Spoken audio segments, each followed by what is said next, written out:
It's back. Welcome to Community News. My name is Paul. And my name is Sasha. Hello there, Sasha. How are you today? Hello there, Paul. What is back? Well, you said it's back, and I'm trying to think in my head. I'm doing the file cabinet in my head. What is back? Forget about anything else. This is the first time in months that I've actually seen you sit upright while we're taping our show. Usually you're Charlie in the Chocolate Factory in bed like a grandparent. Well, I thought you might be amused that I still have a blanket on me. Okay, perfect. Thank God. I need to be cozy, but like Whistler's grandmother or whatever. But I'm upright, not in my room because I thought for once I could like not be sequestered to my room to get the silence to do the show because, you know, I live with other beings. But as you heard before the show started, I was getting reprimanded for, you know, I love it. Leaving my room. These are the little incidents that I miss when I used to come over to your home studio, and it used to take 2 hours to get things ready for a 20-minute taping. You can't fully blame it on me. You do have to see that, like, I'm ready, I'm sitting, and then it's like, and then I get, that's why you wonder why I'm in the bed. It seems like it's just laziness or fear of the day, being cowered under the blankets. Right. I can't blame it all on you, but I would blame 49.9% on you, and then the rest on everybody else. So it still averages out that you're the main culprit, but there is all the combined, they're bigger than you. Understood. But individual, you still beat them out. How does that sound? I don't know if I think it's that high, but I'll take that. I would say maybe 29.9% of me, or maybe 39.9%. But either way, just so today showed you that the reason I'm always cowering under a blanket in my room is not just my need for comfort and coziness. It's also that I literally am sequestered and silenced and pushed into that room. Oh my God. You live like an Amber Heard existence. That's what's going on. You've identified with that trial so much because you are Amber Heard. You're sequestered to your room, put in there. I definitely would not say that the annoying things that go on actually equal physical violence or sexual violence. But I will say that I have been, I've been like an Amber Heard jury member. I've been sequestered in my room for 3 years? Like about 3 years. And I'm silenced. So I guess, did she feel silent? Yeah. Wow, this is unbelievable. Yeah. What a revelation. I don't even need to say what's back anymore. People have it's unbelievable what we're hearing. Back. What's back is this. For a few of our listeners who were also obsessed, I am so happy with the verdict. But okay, we can move on to local news. This Saturday night, for the first time in 3 years, we are having a bonfire at the burned out field. It's coming back, everyone. Saturday night, it's here. That's amazing. There's been no bonfires for COVID for all these years. Well, COVID and the fact that they almost burned down the entire town last time. Well, I was going to say, I think they didn't do it for both reasons. And I was going to say, but it's actually prevented local forest fires. Right. Now I think the problem is, just like we're seeing with other things in the world, I won't bring it up to bring the show down, but I think now that we're open up again, we're going to see many more fires. So one can only hope that the burnt out field doesn't get charred this time. Well, don't forget, it's this Saturday night. Obviously, sundown is late, but you can start putting your blankets out 6, 7 o'clock at night. There'll be some music there. There'll be some food trucks there. And then hopefully the bonfire will go without incident this year. Fingers crossed, but you never know. It might even be fun watching to see what happens. Now, are they going to call it the bonfire of the vanity people of Townport? Or is it just the bonfire of Townport? Had you been the PR person in charge of it, it would have been called that. How dare they not hire you to do that? It's just the bonfire of Townport. Fingers crossed that it doesn't burn down the town. That was in parentheses. It was the bonfire of the vanity of Townport. No. To make a little kitschy title. So are you going this Saturday night? I figure you're a Townport bonfire type person. I didn't even know about it till you just brought it up, to be honest. I don't like the placement of the computer. You must be seeing 3 chins. It should be higher, but Sorry about that. But I didn't even know about this, so I haven't yet made my plans for next weekend. I do admit that in summertime, I'm quite the townie in Townport. Everyone else is going on all these vacations, as we've always discussed. They're all in Reykjavik. Right. They're all fancy places in Italy, Positano, Amalfi Coast. But I tend to townie it up in the summers because I feel like it's the only good time here. No, it's the best time of year to be here. So, I do like a couple local events. I go to the rubber duck race.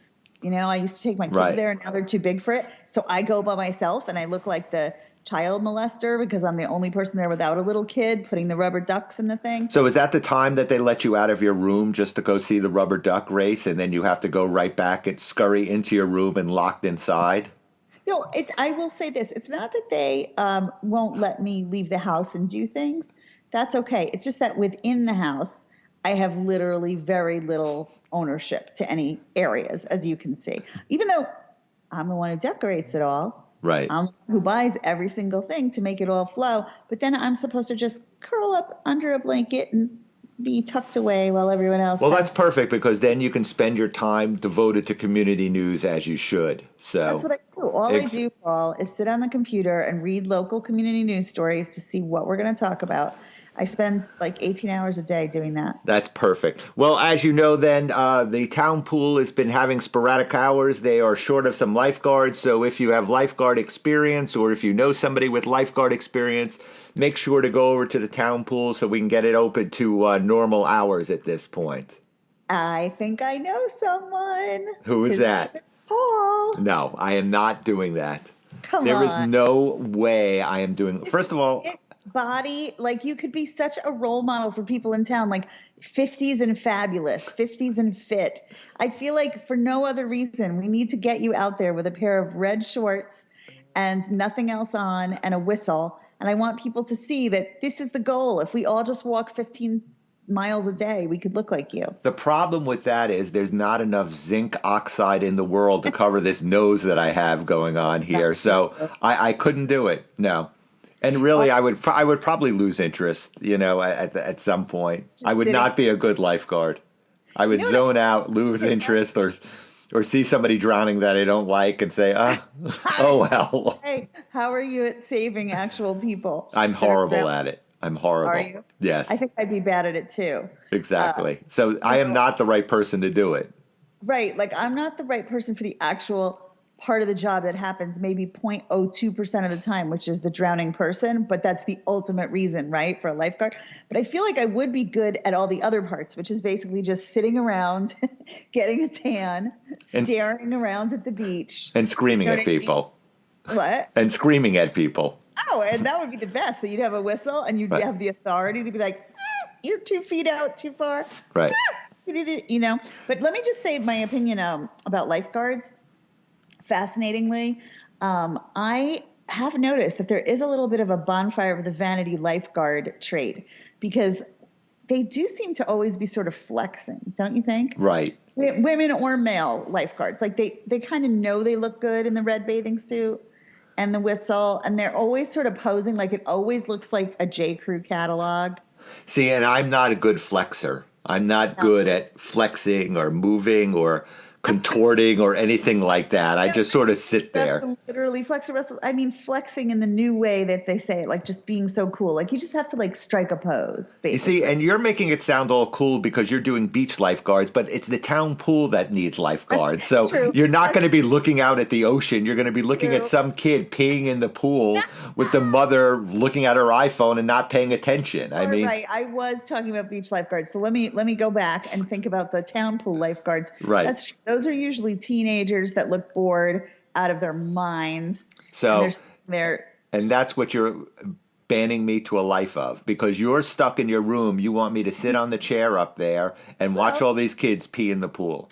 Well, it would be funny because knowing your love of other people's little children, that alone would be funny. Just seeing you get triggered all day long, having to be like forced all these other people's children in a small little area. That is my definition of hell right there. Thank you. And then on top of that, what would be fun to watch would be you watching all the mothers, particularly the like 30 to 40-year-olds, you sort of youngish, new first-time mothers, doing all the first time mother stuff that we all do, but it's ridiculous. Right. Whenever, even when I did it, like it's ridiculous for every single one of us that goes through that stage. I'm not saying just others. It was ridiculous for me too, It's unbelievable. Because of this podcast, you are the first person ever to make me yearn for winter so I don't have to endure any of this summer bullshit with the pool and stuff like that. It's crazy. Well, you're fancy. You have a club. Right. Your backyard. It doesn't matter. It's still the same thing.